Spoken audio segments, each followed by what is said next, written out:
Conversation, സംഭാഷണം. ഈ വാക്ക് എല്ലാവർക്കും അറിയാം. ഇംഗ്ലീഷ് കോൺവെർസേഷൻ, ഡെയിലി കോൺവെർസേഷൻ എന്നൊക്കെ നമ്മൾ പറയാറുണ്ട്. കോൺവെർസേഷൻ എന്ന വാക്ക് നൗൺ ഫോം ആണ്. Their conversation was very simple and unimportant. അവരുടെ സംഭാഷണം വളരെ ലളിതവും അപ്രധാനവുമായിരുന്നു. ഇനി ഇതിൻ്റെ ഒരു വേർബ് എന്തായിരിക്കും? ക്രിയാരൂപം. കൺവേഴ്സ്, സംഭാഷണം നടത്തുക, സംസാരിക്കുക. ടോക്ക്, ചാറ്റ് എന്നൊക്കെ പറയാം. He is ready to converse with anyone. അവൻ ആരുമായും സംസാരിക്കാൻ തയ്യാറാണ്. കോൺവെർസേഷണൽ, ഇത് അഡ്ജക്റ്റീവ് ഫോം ആണ്. സംഭാഷണപരം അല്ലെങ്കിൽ സംഭാഷണപരമായത്. കോൺവെർസേഷണൽ ലാംഗ്വേജ്, കോൺവെർസേഷണൽ ഇംഗ്ലീഷ് എന്നൊക്കെ പറയാറില്ലേ?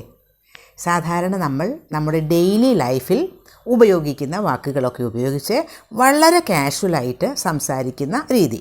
അതിനെ നമുക്ക് കോൺവെർസേഷണൽ ഇംഗ്ലീഷ് എന്ന് വിളിക്കാം. ഇൻഫോർമലായിട്ട് ഫ്രണ്ട്സിനോടൊക്കെ സംസാരിക്കുന്ന രീതി. The article was written in A conversational style.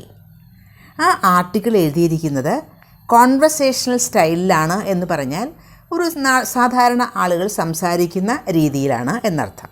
കോൺവെർസേഷണലി എന്ന് പറഞ്ഞാൽ അത് ആഡ്വേർബ് ആണ്. സംഭാഷണപരമായി. What happen next he asked me conversationally. എന്താണ് പിന്നീട് സംഭവിച്ചത് എന്ന് അവൻ എന്നോട് ചോദിച്ചു. വളരെ സംസാരത്തിലൂടെ, അതായത് സാധാരണ സംസാരിക്കുന്ന രീതിയിലാണ് എന്നോട് ചോദിച്ചത് എന്നർത്ഥം. കോൺവെർസേഷണലിസ്റ്റ് എന്ന് പറഞ്ഞാൽ നൗൺ ഫോം ആണ്. വളരെ സംസാരപ്രിയരായ ചില ആളുകളില്ലേ, ഒരുപാട് സംസാരിക്കുന്നവർ. അത്തരം ആളുകളെയാണ് കോൺവെർസേഷണലിസ്റ്റ് എന്ന് പറയുന്നത്. അത് നൗൺ ഫോം ആണ്. ഹീസ് എ ഗുഡ് കോൺവെർസേഷണലിസ്റ്റ് എന്ന് പറഞ്ഞാൽ അയാൾ ഒരുപാട് സംസാരിക്കുന്ന ആളാണെന്നർത്ഥം.